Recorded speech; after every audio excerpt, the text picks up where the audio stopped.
This is the Beardo and Sano channel today. We're here to talk about our kind of simple trade platform automation we do. So one of the problems with the trade platform is it by itself is not really automatable. You have to do some things to make it work. There's many different ways people do it. This is just my preferred method because it's kind of simple and uh, easy to do. There's a couple tricky parts, but once you do it a couple times, you can learn it pretty easy. So one of the neat things is you get this medium classical storage. It has 8 slots. It matches the 8 slots on the trade platform, so it works pretty well. So the key to these is we need these storage sensors. And instead of putting them on the trade platform, you actually put them on the medium storage. And they need to be set to empty or not empty. And you need 2 of them. And they have to go on the actual uh, medium storage. And so it's good to check and see they move.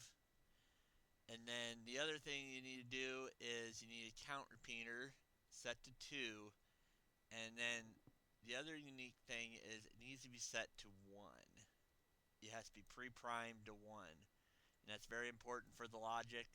But after you've done it once, you don't need to do it again.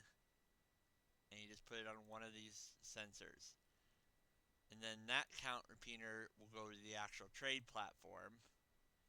And then the other one goes to the auto arm I have set up here. And so what happens is as soon as you turn this auto arm on, it's going to say, it's going to throw one in here, and then it's going to move it to the trade platform. But since it went to the trade platform, not the storage, it doesn't actually trigger the logic of empty or not empty.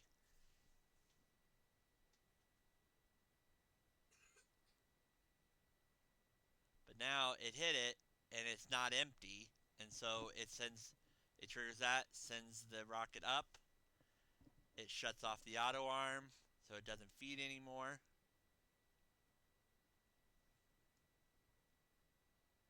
And then once we get it back, I'll show you the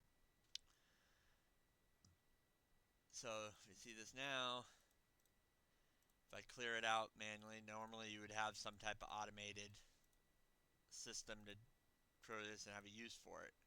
But right now I don't. So again, you saw it put that one in there, triggered it count up 1, started the arm back up to feed the scrap.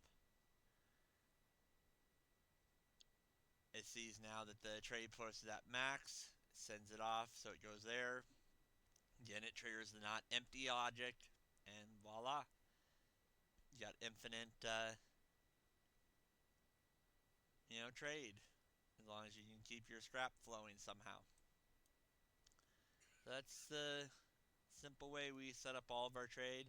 I like this. There's other ways people have done with like counters to make sure the right counter type and but this logic just works so much easier. It does have a little bit extra use in that you have to do the extra zinc for the storage sensors. So, but I think overall, and also having the auto arm on the platform itself makes it a little bit easier to both feed. You don't have to have an extra platform for it. You don't,